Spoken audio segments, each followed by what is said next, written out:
मैं बाबा केदार की सौगंध कसम खा के कहता हूँ, मैं सौगंध खाकर कसम खाता हूँ कि मैंने कभी ऐसा काम नहीं किया।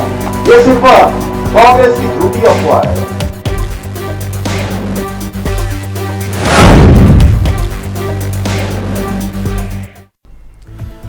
सौगंध है मुझे बाबा केदार की। तो यानी केदारनाथ की सियासी लड़ाई अब सौगंध पर आई। केदारनाथ की सौगंध खाते हुए मुख्यमंत्री पुष्कर सिंह धामी कह रहे हैं कि उन्होंने कभी भी केदारनाथ धाम की प्रतिष्ठा को ठेस पहुंचाने का काम नहीं किया। कांग्रेस मेरे द्वारा केदारनाथ धाम को दिल्ली में बनाने और यात्रा को कुमाऊं ले जाने को लेकर झूठ फैला रही है, यानी मसला दुष्प्रचार का, जो कि सीएम धामी कह रहे हैं। लेकिन ऐसी क्या नौबत आई कि सीएम धामी को बाबा केदार की कसम खानी पड़ी, सौगंध खानी पड़ी। यानी बीजेपी भी मानती है कि बीजेपी कांग्रेस जिस मुद्दे को उठा रही है, वो मुद्दा अगर केदारनाथ की जनता के दिल में बैठा रहा तो फिर बीजेपी के लिए रहा मुश्किल है। इसलिए खुद सीएम धामी को इस पूरे मसले को लेकर अपनी सफाई देनी पड़ी, यहां तक कि बाबा केदार की कसम तक खानी पड़ी और बताना पड़ा कि कांग्रेस झूठ फैला रही है, कांग्रेस के पास कोई मुद्दा नहीं, इसलिए लोगों की भावनाओं के साथ खेला जा रहा है। बात यहीं खत्म नहीं हुई। 2013 की आपदा की याद भी सीएम धामी ने दिलवाई, लेकिन 2013 की आपदा में मुख्यमंत्री कौन था, यह याद नहीं दिलाया, क्योंकि वो विजय पौखड़ा अब बीजेपी के पाले में। और हां, एक सवाल सीएम धामी ने और भी उठाया, वो ये कि हरीश रावत और गणेश गोदियाल ये जवाब दे कि उनके कार्यकाल में मुंबई में बद्रीनाथ मंदिर का शिलान्यास हुआ था कि नहीं, हरीश रावत वहां थे कि नहीं। यानी कि मसला सीधे तौर पर सौगंध पर आ गया। तो क्या सीएम धामी की यह सौगंध बीजेपी को जीत दिला पाएगी? आज इसी मुद्दे पर करेंगे चर्चा। हमारे साथ जुड़ेंगे मेहमान, लेकिन पहले आपको एक रिपोर्ट दिखाते हैं, सीधा रुख करेंगे मेहमानों की तरफ। शिला दिल्ली में स्थापित करने गए थे। मैं बाबा केदार की सौगंध कसम खा के कहता हूँ, मैं सौगंध खाकर कसम खाता हूँ कि मैंने कभी ऐसा काम नहीं किया। ये सिर्फ कांग्रेस की झूठी अफवाह है। तो सुना आपने, बात अब सौगंध तक आ गई है। केदारनाथ के रण में ऐसा क्या हुआ कि खुद मुख्यमंत्री पुष्कर सिंह धामी को सौगंध खानी पड़ रही है, और वो भी बाबा केदार की। ऐसा क्या हुआ कि सीएम अब केदार वासियों को भरोसा दिला रहे हैं कि उन्होंने कुछ ऐसा नहीं किया जिसका दुष्प्रचार कांग्रेस केदारनाथ के चुनाव में घर घर कर रही है। सुन ही लीजिए कि सीएम धामी को क्यों बाबा केदार की सौगंध खाते हुए कांग्रेस के दुष्प्रचार का जवाब देने का प्रयास किया। अब कांग्रेस के पास कोई मुद्दा नहीं है, कांग्रेसी लोग आ रहे हैं, केवल नेगेटिव बातें कर रहे हैं भाइयों बहन लोग, इसलिए वो झूठ फैलाने का काम कर रहे हैं, अफवाह फैलाने का काम कर रहे हैं। प्रदेश में आप सबको याद होगा 2022 में जब चुनाव हो रहे थे, कांग्रेस के लोग क्या कह रहे थे, इनके एक पूर्व मुख्यमंत्री कह रहे थे कि अभी मैं देख रहा था 2 दिन पहले, यहीं से उनका बयान आ रहा था कि पुष्कर धामी शंकराचार्य बन बैठे हैं। भाइयों बहनों, केदारनाथ की शिला दिल्ली में स्थापित करने गए थे। मैं बाबा केदार की सौगंध कसम खाकर कहता हूं, मैं सौगंध खाकर कसम खाता हूं कि मैंने कभी ऐसा काम नहीं किया। ये सिर्फ कांग्रेस की झूठी अफवाह है। मुख्यमंत्री पुष्कर सिंह धामी जिस तरह से केदारनाथ धाम को लेकर कसम खा रहे हैं, इस पर उपचुनाव में सियासत फिर तेज हो गई है, क्योंकि सीएम धामी जानते हैं कि केदार के प्रति लोगों की आस्था है और कांग्रेस उसी मुद्दे को उठाकर जनता के बीच ले जा रही है। इसलिए सीएम धामी को सौगंध खाने पर मजबूर होना पड़ा, यह विश्वास दिलाने के लिए कि कांग्रेस झूठ बोल रही है। मगर कांग्रेस ये कहते हुए कटाक्ष कर रही है कि भाजपा को केदारनाथ में अपनी चुनावी जमीन खिसकती हुई नजर आ रही है, इसलिए धामी इमोशनल कार्ड खेल रहे हैं। जबकि बीजेपी का तर्क है कि कांग्रेस के दुष्प्रचार का जवाब जनता वोट से देगी। कि केदारनाथ का उपचुनाव बहुत महत्वपूर्ण उपचुनाव है। सरकार चारधाम यात्रा करने में पूरी तरीके से विफल साबित हुई है। देव यात्रा प्रबंधन कहीं पर दिखाई नहीं दिया। साथ ही साथ केदारनाथ में सोने का प्रकरण है और केदारनाथ मंदिर को दिल्ली में स्थापित करने की बात हुई। कल मुख्यमंत्री जी का मैं बयान देख रहा था कि मुझे नहीं पता था। अरे प्रदेश के मुख्यमंत्री को अगर ये पता ना हो कि जिस मंदिर का वो शिलान्यास करने जा रहे हैं वो मंदिर किस चीज का है, तो बड़ा आश्चर्यजनक बयान उनका है। तो एक सोची समझी रणनीति के तहत जो है केदारनाथ मंदिर को दिल्ली में स्थापित करना चाहते थे, जिसका लोगों ने तीखा और तीव्र विरोध किया। नहीं, पार्टी की स्थिति बहुत मजबूत है। हमारी प्रत्याशी श्रीमती आशा नौटियाल जी बहुत लोकप्रिय है और बहुत ही सौम्य और बहुत ही उनकी एक प्रतिष्ठा है। बहुत लोकप्रिय, महिलाओं में बहुत ज़्यादा लोकप्रिय हैं। संगठन को उनका बड़ा अनुभव है। वो भारतीय जनता पार्टी महिला मोर्चा की प्रदेश अध्यक्षा हैं, 2 बार की विधायक पहले रह चुकी हैं और भारतीय जनता पार्टी 100% केदारनाथ का उपचुनाव जीतने जा रही है। और उसके जिसे कहना चाहिए, उत्तराखंड में 10 साल बाद कांग्रेस ने बद्रीनाथ और मंगलौर में उपचुनाव जीतकर नया रिकॉर्ड बनाने का काम किया है और कांग्रेस को उम्मीद है कि केदारनाथ विधानसभा उपचुनाव में भी उन्हें बड़ी जीत हासिल होगी। मगर सवाल यह है कि क्या सीएम की सौगंध कांग्रेस की सारी सियासी कसरत पर भारी पड़ेगी। देहरादून से अभय ज्ञानतुरा की रिपोर्ट।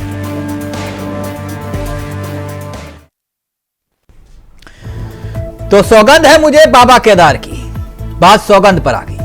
सीधा रुख कर रहे हैं अपने मेहमानों की तरफ। आपको बता दें आज हमारे साथ इस चर्चा में जो मेहमान कार्यक्रम का हिस्सा बन रहे हैं, सुनीता विद्यार्थी जी हैं, बीजेपी का चेहरा है, गरिमा दास सोनी जी कांग्रेस का चेहरा है और साथ ही गजेंद्र रावत जी हमारे साथ हैं, वरिष्ठ पत्रकार हैं। आप सभी का बहुत बहुत स्वागत है। सबसे पहले बात गजेंद्र जी आपसे शुरू करेंगे, फिर राजनीतिक मेहमानों की तरफ रुख करेंगे।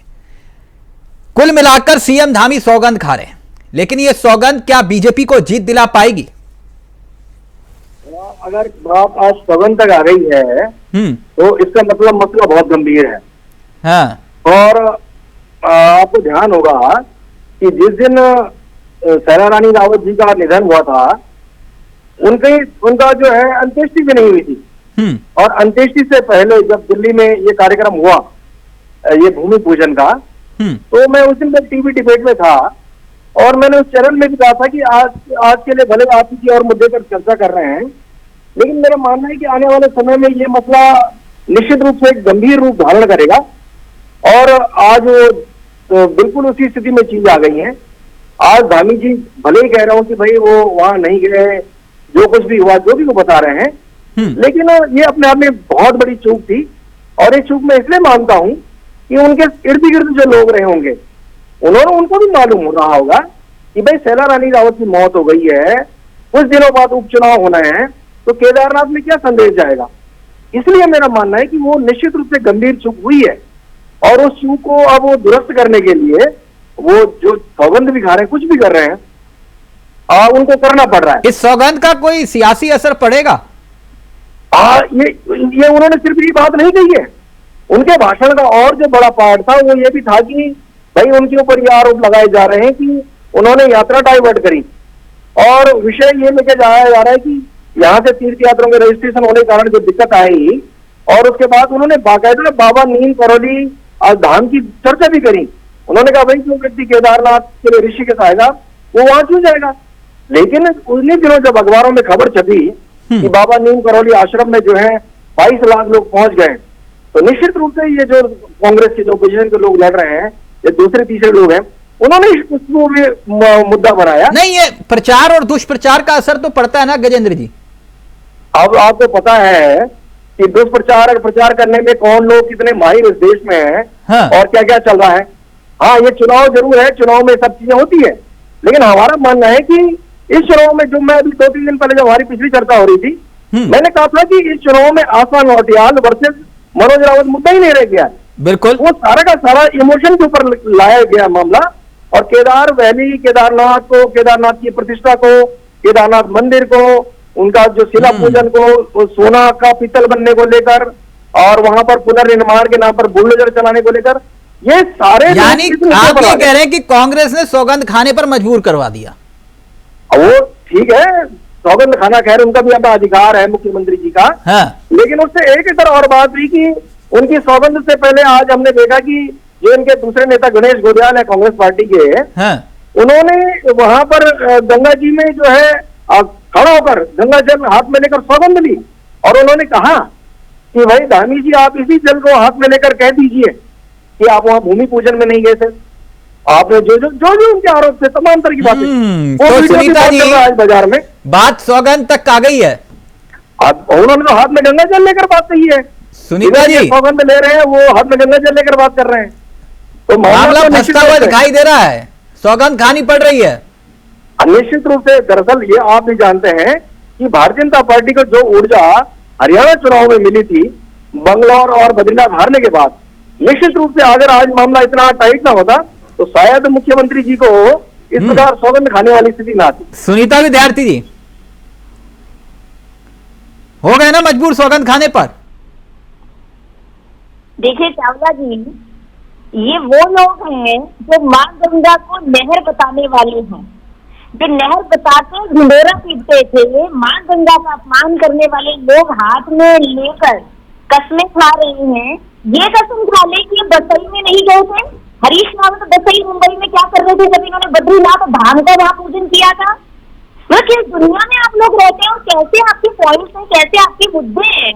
भाई अगर आपके पास कोई विकासशील मुद्दा, कोई विजनरी मुद्दा नहीं है तो आप इसी वजह से तो आप पीछे हैं।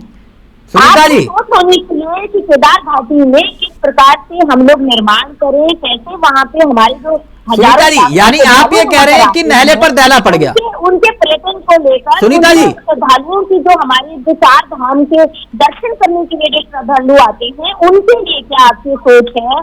हमारे जो सुनीता जी, मेरी आवाज आ रही है आपको? बने हुए हैं जो नेटवर्क है जहाँ पे सुनीता जी, किया जा सकता है, उन पर आपकी क्या सोच है? आप वहाँ सीमांत क्षेत्र में रहते हैं, उसको लेकर आपका हॉस्पिटल शिक्षा। सुनीता जी, मेरी आवाज आ रही है आपको?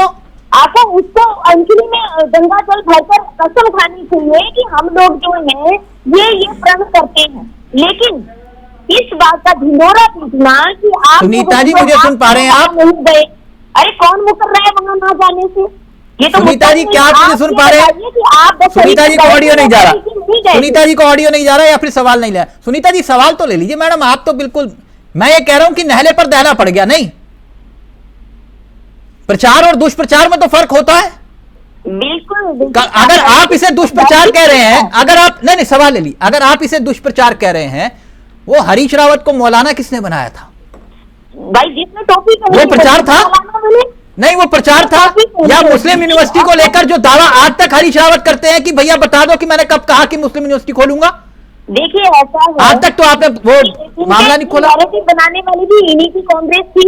हाँ, अगर दूसरे पक्ष को उसका मौका मिला तो क्यों नहीं बोलेंगे? हाँ, तो यानी आपको मौका मिला तो मौका अगर कांग्रेस करे तो वो दुष्प्रचार। ठीक है, ठीक है सुनीता जी, सुनीता जी, 1 मिनट, गरिमा जी रहेंगे आप। गरिमा जी, हम केदार को हराने चलेंगे।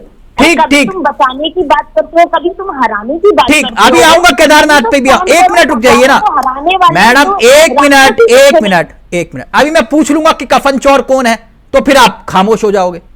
नहीं, बता दीजिए ना फिर। वो क्यों नहीं गए प्रचार करने? एक स्टार प्रचारक आपके सबसे बड़े विजय बोगड़ा जी क्यों नहीं गए?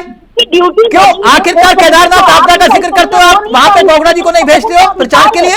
ये मेरे संगठन का अधिकार है, किसको? तो फिर मैडम ये मत बोलिए ना कि केदारनाथ आपदा के सबसे बड़े हीरो तो वही थे। गलत बोल रहा हूं मैं? जिनके पीछे आपने 5 दिन तक सदन नहीं चलने दिया। वो कांग्रेस पार्टी में थे। 5 दिन तक आपने सदन नहीं चलने दिया मैडम, और अजय भट्ट ने उन्हें कफन चोर तक कहा। क्यों स्टार प्रचारक बना दिया? 1 मिनट गरिमा जी, वो तो वहां से टिकट भी मांग रहे थे। गरिमा जी 1 मिनट, 1 मिनट। ठीक है सुनीता जी, आपकी बात आ गई। आप भेजिए ना भेजिए, आपका मुद्दा मैडम। आपके स्टार प्रचारक हैं तो मैंने पूछ लिया, आप नाराज हो गए विजय बोगड़ा जी को लेकर। गरिमा जी, आप क्यों इतना दुष्प्रचार कर रहे हैं कि सीएम को सौगंध खानी पड़ रही है? और वो कह रहे हैं कि भाई बद्रीनाथ मंदिर तो आपने भी खोला, मुंबई हरीश रावत भी गए। प्रत्यक्षम किम प्रमाणम, भारतीय जनता पार्टी के ऑफिशियल अकाउंट से लाइव प्रोग्राम टेलीकास्ट हुआ। हमने मुख्यमंत्री जी को सुना दिल्ली के बौराड़ी में बोलते हुए, न सिर्फ केदार शिला ले जाकर वहां उन्होंने शिलान्यास किया, बल्कि उन्होंने अपने मुखारबिंद से वहां ये कहा कि 12 महीने आप हमारे उत्तराखंड से केदार धाम के दर्शन नहीं कर सकते, बर्फबारी है, लैंडस्लाइडिंग है इत्यादि कारणों की वजह से। लेकिन ये जो केदार धाम बौराड़ी में खुल रहा है, इसका 12 मास आप दर्शन कर सकेंगे। और जो बड़े बुजुर्ग वयोवृद्ध व्यक्ति वहां नहीं पहुंच सकते ट्रेन की वजह से, उसकी भौगोलिक विषमता की वजह से, वो यहाँ परिक्रमा कर लेंगे केदारनाथ धाम की, तो उनको मुक्ति मिल जाएगी, मोक्ष मिल जाएगा। ये सब मुख्यमंत्री जी ने अपने मुंह से बोला हुआ है। आखिर कितना झूठ बोलेंगे? ये झूठ की बुनियाद पर रखी हुई पार्टी हम इसीलिए कहते हैं 1980 से आज तक इनका झूठ खत्म नहीं हो रहा। दूसरा, आपने कहा कि माननीय हरीश रावत जी ने भी बम्बई में बद्रीनाथ धाम का वो किया, बद्रीनाथ मंदिर जहाँ देहरादून के अंदर दर्जन भर से ज्यादा केदार मंदिर और बद्रीनाथ मंदिर हैं। हमने कभी भी विरोध नहीं किया। और केवल देहरादून क्यों, गजेंद्र भाई से पूछिए, पूरे पहाड़ों में बस छोटे छोटे मंदिरों का नाम बद्रीनाथ मंदिर है, केदारनाथ मंदिर है। लेकिन जब आप धाम कहते हैं, जब आप केदार शिला ले जाते हैं, जब आप ये कहते हैं कि चारों धामों में से एक धाम यहाँ पर बनने जा रहा है, बौराड़ी में बनने जा रहा है, तो फिर वो एक डिफरेंट स्टोरी हो जाती है। और इसमें एक पहलू और है कि जिस दिन अगस्त मुनि में आपके दल की दिवंगत विधायक का अंत्येष्टि चल रही थी, आपको कहाँ होना चाहिए था? आपको उसको अंतिम विदाई देनी चाहिए थी। भावुक और भाव स्मरण करके विनम्र और अश्रुपूर्ण श्रद्धांजलि देनी चाहिए थी। बौराड़ी में, दिल्ली में आपको शिलान्यास करना। आपको लगता है ये मुद्दा असर डाल रहा है वहां? बिल्कुल। अब तो शैला रानी जी की फोटो लगानी पड़ जा रही है मैनिफेस्टो में। अब आप सोचिए ना, ये समझ गए 10 दिन के अंदर की टिकट गलत हो गया। ये समझ गए कि आशा नौटियाल का कोई जादू ही नहीं है केदारनाथ में। ये समझ गए कि दिवंगत विधायक के साथ बहुत सारी सहानुभूति है। तो जो 12-13 दिन से जो कटघरे में बैठी हुई थी, या मैं कहूँ कोप भवन में बैठी हुई थी ऐश्वर्या रावत, उसको कभी आशा नौटियाल मनाने जा रही है। वो भी तब जब हरीश रावत जी गए तब याद आ रही है कि मैं भी मना नहीं। तो आप भी तो चाय, मैडम कुंडी तो आपने भी खटखटाई ना उनकी, चाय पीने तो आप भी गए। देखिए, एक अभिभावक के तौर पर, एक बुजुर्ग के तौर पर, एक पिता के तौर पर, अच्छा, अभिभावक के तौर पर नहीं, मैं साधुवाद देती हूँ हरीश रावत जी को। जिस महिला की वजह से, उनके दिवंगत होने की वजह से वहाँ चुनाव हो रहा है, उपचुनाव हो रहा है, क्या उनके बच्चों को शोक सांत्वना नहीं देंगे आप? उनके बच्चों पर क्या? चलिए, जो चला गया उसके बारे में क्या जिक्र करना सियासी नजरिए से, क्योंकि कभी उन्होंने ही, जो आपने कहा था कि ये गद्दार टाइप के लोग हैं, है ना, कभी आप लोगों ने ही कहा था उनको कि ये वो गद्दार हैं जिन्होंने धोखा दिया हरीश रावत को। बिल्कुल। जब आत्मा परमात्मा हो जाती है भाई, उसके बाद उसका अच्छा बुरा सब उसके साथ। तो कभी मैं उस विषय में नहीं आना चाह रहा था। खैर, सुनीता जी प्लीज जल्दी से, फिर गजेंद्र जी आओ आपके पास। वो ये कह रहे हैं मजबूर कर दिया हमने सौगंध खाने को, तो अब सौगंध खा ही लो, गंगा जल हाथ में लेकर सौगंध खाओ।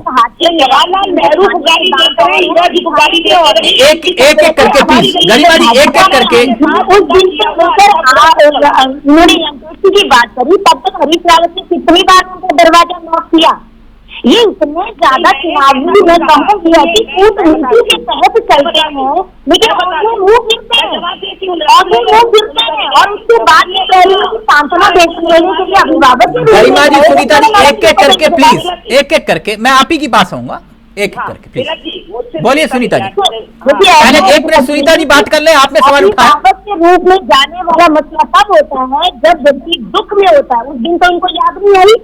उस दिन इन्होंने कहा कि आपके मुख्यमंत्री वहां चले गए, तो आप कौन थे? आप चले जाते। लेकिन आपको जल में नमक छिड़कना आता है।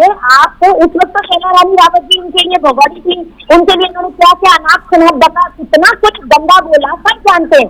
आप जनता को मैडम आप एक मिनट आप प्लीज कान पर फोन ले आइए, क्योंकि आपका ऑडियो परफेक्ट नहीं आ रहा। गरिमा जी अपनी बात पूरी करेंगे, फिर गजेंद्र जी आ रहा आपके पास। वो विजय बहुगुणा के लिए क्या बोला तुम्हारी पार्टी के नेताओं ने, भूल गई क्या? अजब में रखा रखा उसी जगह अरुणा को, जो केदार घाटी का अपराधी है, जो दवाओं की खेती नीचे उतार कर कोई मुद्दा नहीं है। तुम्हारी पार्टी में जब राजीव गांधी को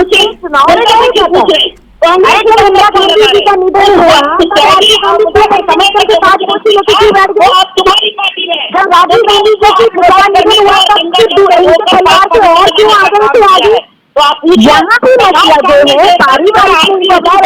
जो है पारिवारिक उल्टी सीधी बातें करनी है। चुनाव होने चुनाव के तहत वो क्यों किया?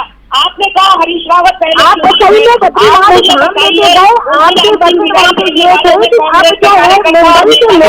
मिनट करके प्लीज, ऐसे ऑडियो नहीं आता। एक मिनट रुकिए, एक मिनट, गजेंद्र जी का ऑडियो है, एक मिनट प्लीज, एक मिनट प्लीज, सबका ऑडियो नीचे। गजेंद्र जी, मैं फिर कह रहा हूं कि इस उपचुनाव से सरकार की सेहत पर नहीं असर पड़ेगा, लेकिन देश की सियासत पर सीधे तौर पर असर पड़ेगा।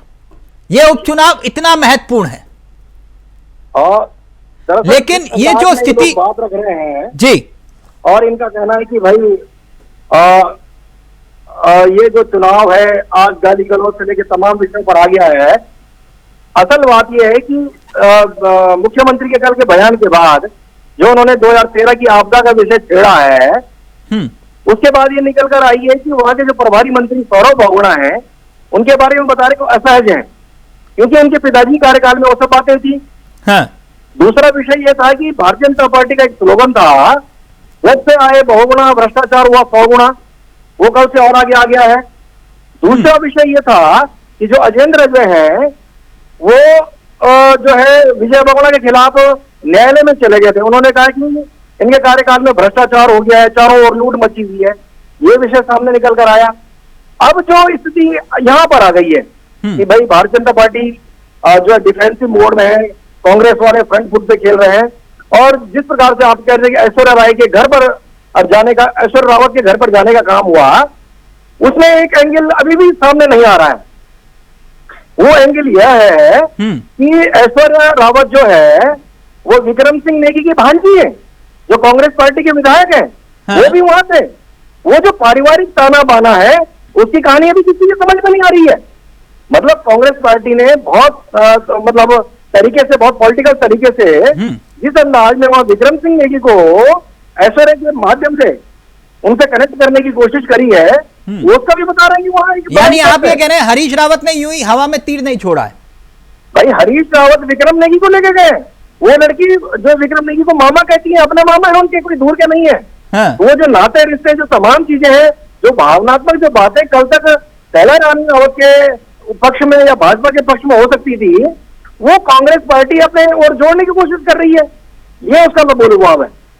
ठीक, आपने जो सवाल उठाया उसका जवाब जो है गरिमा जी प्लीज जल्दी से दीजिएगा। लेकिन यहां पर सियासी रिश्तों में कोई महत्वपूर्ण दिखाई नहीं देता गजेंद्र जी, जब पति अलग पार्टी में होता है और पत्नी अलग पार्टी से मंत्री होती है, तो यह भी होता है उत्तराखंड में। खैर, लेकिन गरिमा जी प्लीज जल्दी से जवाब दीजिए जो बात गजेंद्र जी कह रहे हैं कि यूं ही तीर नहीं छोड़ा आप लोगों ने। गजेंद्र जी, चुनाव प्रचार के 20-22 दिन बाद अगर ऐश्वर्या रावत इनके मंच पर दिखाई पड़ रही है तो उसका कोई मायने नहीं है, क्योंकि उसने रुष्ट होकर को भवन में जाकर 20 दिन में एक जो अनऑफिशियल मैसेज है, जो अंडर करंट जो मैसेज होता है, वो अपनी माता के समर्थकों को दे चुकी है। तो भारतीय जनता पार्टी ने उसे नकार दिया, उसके संग अन्याय हुआ, उसके संग अत्याचार हुआ। वो एक सटल मैसेज जिसको कहते हैं, वो एक दे चुकी है, घोषित मैसेज इसको भवन में जाकर। तो कहीं ना कहीं मुझे लगता है कि सबसे पहले शुरुआत हरीश रावत जी ने की मीडिया के सर पर हाथ रखने की, आशीर्वाद देने की और शोक संवेदनाएं देने की, और उसके बाद जैसे दौड़ चल पड़ी। और आशा नौटियाल बताए ना, 2-2 बार की विधायक है, अभी तक उनके गांव में सड़क क्यों नहीं है? आशा नौटियाल पिछले 10 साल से मौन रही, देवस्थानम बोर्ड के गठन पर मौन, सोना चोरी पर मौन, महिलाओं के साथ बलात्कार पर एक प्रदेश महिला मोर्चा की अध्यक्ष होने के बावजूद नाबालिग बच्चियां हवस का शिकार होती रही। एनसीआरबी के हिसाब से 9 हिमालयी राज्यों में ठीक, ये मुद्दा उठाइए मंच पर। अभी एक मिनट आप सुनीता जी, महिला मोर्चा की अध्यक्ष थी, पूछा जाएगा उनसे। एक मिनट उठाइए, पूछिए, सवाल पूछना चाहिए। एक मिनट, अब सुनीता जी रहेंगी। सुनीता जी, सुनीता जी सवाल तो ले लीजिए। आप सवाल लिए बिना सवाल का उत्तर देने लगती है मैडम, ये समझ में नहीं आता मेरे। एक मिनट गरिमा जी, एक मिनट। सुनीता जी, इतना बड़ा चुनाव हो रहा है, उपचुनाव, केदारनाथ का चुनाव कोई छोटा मोटा चुनाव नहीं है, ये तो आप भी समझ रहे हैं। यहां तो अब अयोध्या के बाद बद्रीनाथ, बद्रीनाथ के बाद यहां मसला और फंस गया, तो आप समझ रहे हैं क्या होने वाला है। जैसे हरीश रावत ने कहा कि 2 टीमें काम कर रही हैं बीजेपी की, भाई एक टीम जितवाने के लिए, दूसरी हरवाने के लिए। मैं ये कह रहा हूं कि इतने बड़े चुनाव में ये विजय बोगड़ा जी है कहां? देखिए ऐसा है, यहाँ पे जिन लोगों को जिम्मेदारी दी गई है वो वहाँ पे तैनात हैं और जोरों शोरों से तैयारी कर रहे हैं। अब जो तो बोगड़ा जी आपके तो सबसे बड़े स्टार प्रचारक है ना। सुनिए, देखिए चावला जी, बोगड़ा जी तो सलाह दे रहे थे मन से कि केदारनाथ मत हारना। मुख्य प्रवक्ता नहीं है हमारे पास में कि आशा नौटियाल जी ने ये क्यों नहीं किया, आशा नौटियाल जी ने वो क्यों नहीं किया, वो वहाँ पे नहीं, विजय बोगड़ा जी जिनको आपने कहा कि ये आपदा घोटाला हुआ, वो कहाँ है? हर मुद्दे का जो है, जब भी सत्ता पक्ष से कोई भी बात पूछी गई हमने जवाब दिया, लेकिन इनकी तरह हर चीज में टांग फंसाना, ये ऐसे मुख्य प्रवक्ता भाजपा ने नहीं बनाया। सुनीता जी, अजेंद्र अजय जी कोर्ट गए थे ना विजय बोगड़ा जी को लेकर, भ्रष्टाचार किया उन्होंने। अभी गरिमा जी एक मिनट, वहाँ पे लोग रहे तो ऐसे तो राहुल गांधी भी बाइडनाथ नहीं, राहुल गांधी विषय नहीं है ना सुनीता जी, राहुल गांधी विषय थोड़ी ना है। विजय बोगड़ा जी केदारनाथ आपदा को लेकर जिक्र कर रहे हो, तो फिर विजय बोगड़ा जी का जिक्र तो होगा ना। बहन को हरवाने का, अरे खुद तो पार्टी में इनके राहुल हरवाने का काम करते हैं। सुनीता जी, फिर राहुल गांधी, वही बुखार है। मैं आपसे पूछ रहा हूं, वो परेड ग्राउंड में जो आपने स्कूटर के नंबर गिनवाए थे ना, मैंने तो नहीं गिनवाए थे, आपने गिनवाए थे। सदन में आपने कहा कि व्हाइट पेपर जारी करो, सही बोला है चावला जी, लेकिन उपचुनाव केदारनाथ का जो है हमारे विकास कार्यों को मोहर लगनी जा रही है। नहीं तो फिर वो विकास कार्य किसका था जो आपदा में घोटाला हुआ था? जी, आपदा में जो घोटाला हुआ था वो विकास कार्य किसका था, जिसके जो गड़े मुर्दे आप दिखा रहे थे? तो आज यही बता देंगे जिनको लाइनें आती हैं सेंटर से कि यही बोलना है, यही होम पे रहना है, इसके अलावा कुछ नहीं करना। ये रिमोट कंट्रोल से चलने वाली गवर्नमेंट नहीं है। और दूसरी बात, मतलब गवर्नमेंट तो है ही नहीं। मतलब यहाँ भारतीय जनता आपदा घोटाला हुआ था कि नहीं हुआ था? देखिए ऐसा है चावला जी, जो भी चीजें हुई हमने हमेशा सामने रखी है कि सब चीजों की जांच होती है और जो लोग उसमें दोषी हैं उनको सजा मिलती है। नहीं, कोई दोषी था ही नहीं उसमें। ये बता दें, जो दोषी होता तो वो इन्होंने तो ठीक, ओके, समझ गया सुनीता जी, हो गया। गरिमा जी, आज गोद में दिखा के घूम रहे हैं, तो आज गरिमा जी एक मिनट, गरिमा जी, बाकी सब ठीक है, उनके तो विजय बोगड़ा जी की बात हो गई। आपके प्रभारी जो है, प्रदेश प्रभारी, उनको पता है केदारनाथ में चुनाव है? पता है उनको? यही सवाल मैं कलेक्टर भाजपा से पूछना चाहती हूँ, भाजपा के प्रदेश प्रभारी कहाँ है? अच्छा, तो आपके प्रदेश प्रभारी कहाँ है, ये आपको मालूम है? समझ में आता, जो उनका काम है भाई, एक प्रभारी का काम होता है कोऑर्डिनेशन करना, समन्वय स्थापित करना, यहाँ के लोकल लीडर्स को केदारनाथ भेजना, कब जाना है, उनका स्ट्रेटेजिकली जो है प्लान आउट करना कि किस 3 दिन में किस नेता ने वहां पर रहना है। आप मुझे बताइए, दुष्यंत गौतम वहां क्यों नहीं है? क्योंकि केदारनाथ की जनता दुष्यंत गौतम को नहीं पहचानती, केदारनाथ की जनता उनके नाम पर वोट। अच्छा, ठीक, मैं समझ गया, सेतु का काम करते, मैं समझ गया। केदारनाथ की जनता जो है कुमारी शैलजा को नहीं जानती है, समझ गया ना गजेंद्र जी? कुमारी शैलजा को केदारनाथ की जनता जानती नहीं है, तो इसलिए जूम से कनेक्ट हो रहा है मामला, जूम से कनेक्ट करिए। चुनाव समापन नहीं हुआ, 1 हफ्ता है, और चुनाव समाप्त होने से पहले आपको प्रगट सिंह जी भी दिखेंगे, हमारे प्रभारी भी दिखेंगे और हमारे प्रभारी भी दिखेंगे। चलिए गरिमा जी, मेरी शुभकामनाएं कि काश प्रभारी आपकी आ जाए तो आपके लिए है, मेरी शुभकामनाएं कि काश इस बार प्रभारी आ जाए उत्तराखंड में, कम से कम कांग्रेस प्रदेश अध्यक्ष को तसल्ली तो हो। नहीं, प्रेमचंद अग्रवाल का नाम उसमें नहीं होता, स्टार प्रचारक की लिस्ट में कोई प्रॉब्लम नहीं। ठीक है, कोई दिक्कत। ओके गजेंद्र जी, यानी दोनों तरफ से मामला जो है दिखाई दे रहा है कि ये लड़ाई इतनी आसान नहीं है जितनी समझी जा रही थी। दरअसल जो चर्चा की शुरुआत हमारी कल मुख्यमंत्री के भाषण से हुई थी कि आखिरकार धामी जी को सौगंध क्यों खानी पड़ रही है, तो उसके आलोक में एक निश्चित रूप से चुनाव की जो पोजीशन है उस गंभीरता को समझ रहे होंगे और उन्हें मालूम है कि जिस प्रकार से बद्रीनाथ और मंगलौर में हार के बाद मतलब बड़ी दिक्कत उनके लिए है। और निश्चित रूप से चूंकि आज घुड़सवार वही है, तो निश्चित रूप से सवाल उनके ऊपर होंगे। सवाल ये है कि कल की उनकी जो चर्चा थी, कल उनका जो भाषण था, उनके भाषण में ये जो जितने भी उन्होंने बातें कही है उस बात का आज अगर केदारनाथ में किस बात पर चर्चा हो रही है कि विजय बहुगुणा ने कहा था कि 10 साल तक यात्रा शुरू नहीं हो सकती, विजय बहुगुणा के कार्यकाल के भ्रष्टाचार की बात हो रही है।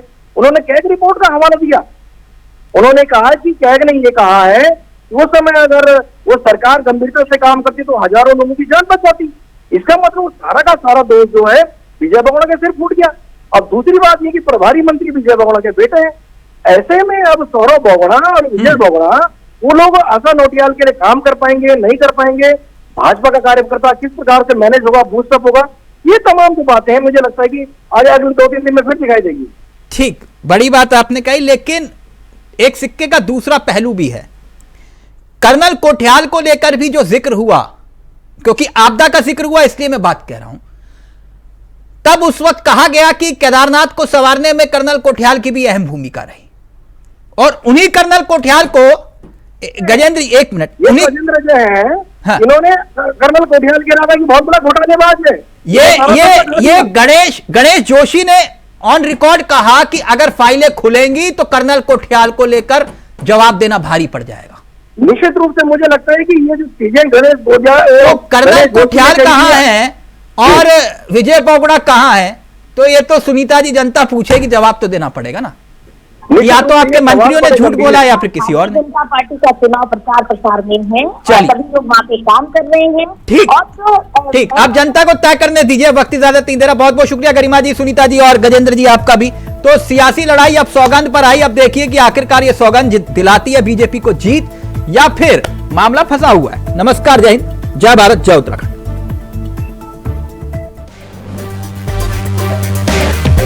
मैं बाबा केदार की सौगंध करता हूं, मैं सौगंध खाकर कसम खाता हूं कि मैंने कभी ऐसा काम नहीं किया।